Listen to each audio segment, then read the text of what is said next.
Қыздар кімге береді? Алдыңғы осы тақырыптағы видеоның астында өте комментарийлер көп жазылды. Видеоны толық көріп түсінген жігіттер, яғни ақыл жеткен жігіттер рахмет айтып жатыр. Яғни видеоның аты провокационный болғанмен, мағынасында ол секс туралы емес қой видео негізі. Бірақ ақыл жетпейтін, саяз бір тупой жігіттер өздерінше боқтап, көрсем айырып тастаймын, мал, анау-мынау дегендей сөздер жазып жатыр. Солардың әрқайсысына ерінбей жауап жаздық. Боқтамай, ұрыспай, просто міне менің адресім Алматыдан, кел айырып таста, или не үшін мал, не үшін ез екеніңді обоснуй түсіндірші деген кезде ондайларға ответ жоқ. Демек, ондайларға не дейміз? Бір жерде қыста видеодан шығып кет, каналды көрмей қой деген сөз. Яғни бұл видео сен үшін емес, просто көрмек тупой болсаң. Ал түсінетін жігіттерге бүгін соның жалғасы өте маңызды ақпараттар болады. Бәрі по пункттан соңына дейін қарап түсініп ал. 5-ші пункт ең қызығы болғанда маған қатты ұнайтын. Соңына дейін көретін болсаң, өте пайдалы ақпараттарды алатын боласың. Бірінші қыздардың, әйел адамдарды, қыздарды бір жігітті өмір бойына ұмыттырмай ұстап өзіне жабыстырып қоятын жігіттің бойында бір качество бар. Оны көп жігіттер өзі байқамайды, мән бермейді. Ол қандай качество? Ол құмарлық дейміз, или одержимость деп айтады ғой.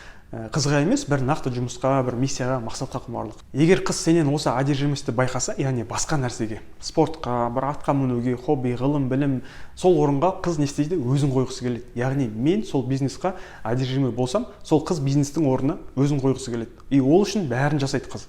Бірақ сен сынып қалып, бизнесіңді екінші орынға қойып, қыздың артынан кететін болсаң, яғни бизнесіңді қойып, онда қыз сені ұнатпай бір күні сливать етеді. Ол мақсатына жетті өйткені. Өзіне құмар етіп қойды, енді сен уже қыздың ашты алақанда жұмса жұдырығындасың. Енді сен қызға қызық емессің бұрынғыдай. Ал сен берілмейтін болсаң, өз мақсатыңда сынып қалмайтын болсаң қызға, онда ол қыз саған сынатын болады. Саған шамасы жетпейтінін білгеннен кейін, өзінен мықтыны кездестіргеннен кейін, ол автоматом сол мықтымен бірге болуға тырысады, соны қалайды. Табиғат сондай. Екінші пункт ол одержимый жігіттің не нәрсеге одержимый болуы, яғни өмірлік мақсаты болуы, жоспары болуы. Любой қыздан сұрасаң, жігіттің өмірде мақсаты бар болғанына қалай қарайсың деп, бір ауыздан дұрыс қараймыз деген, қолдаймыз деген жауап аласың. Ал жел қайда тұрса солай жүретін мақсаты жоқ жігіт ешқандай қызға қызық емес. Керісінше қыздар ондай жігіттерді өзінің мақсатында пайдаланып кетіп жатады. Яғни мақсаты бар жігіт ол поезд секілді, ол бір рельске түсіп алып, болды сонымен бірге переді. Ал мақсаты жоқ жігіттер жел қайда тұрса, жаңа айтқандай, әр жерге ұшып кете береді. Сондықтан жігіттер, екінші пункт өте мақсатың анық болсын, жүретін жолың белгілі болсын. Үшінші пункт, қыздар қанша жерден не деп айтса да өз уақытын бағалайтын жігіттерді олар да бағалайды. Свиданияға шақырдың, қыз 1 сағатқа кешігіп жатыр.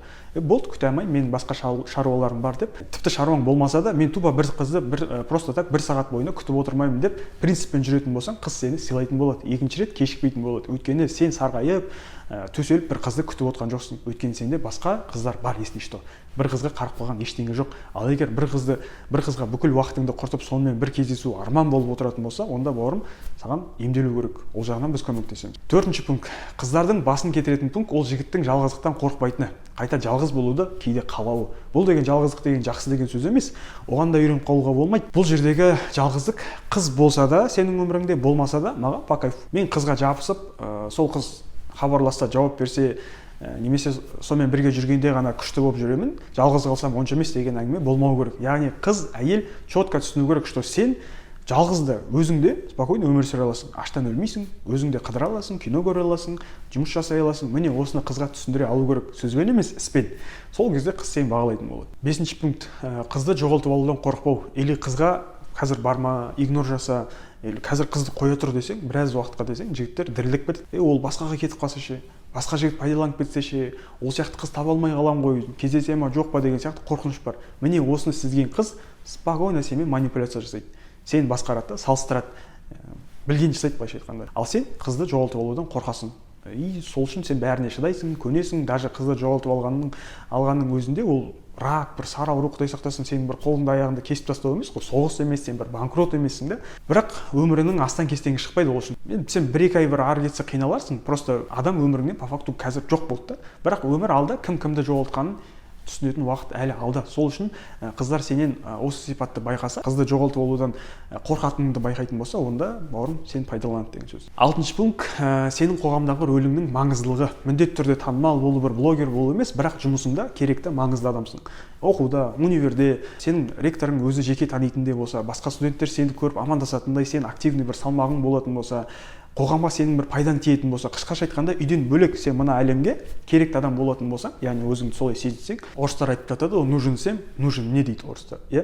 егер осы басқаларға керек болатын болса, маған да керек деген идея. Қыздардың логикасы осылай жұмыс істейді. Бұл пункттарды жігіттермен жеке жұмыс жасағанда, қазір 10 жігітпен топтық жұмыс жасағанда байқап жатырмын, кім доминант, кім мықтырақ, соған қыздармен жеңілдеу. Асылай бұл жігіттер көбінде көп нәрсені жіберіп қойып жатыр. Егер сен де бір айдың ішінде қыздарға қатысты барлық вопростарды, травма, ұялу, қысылу, қорқу, қыздың алдына келіп сөйлей алмай қалу, таныса алмай қалу, сыртынан қарап жүру, осы вопростарды бір айдың ішінде офлайн түрде шешкің келетін болса, онда мен өзімнің бір айлық топтық офлайн жұмысыма сені шақыратын боламын. Толық ақпарат төменде болатын болады.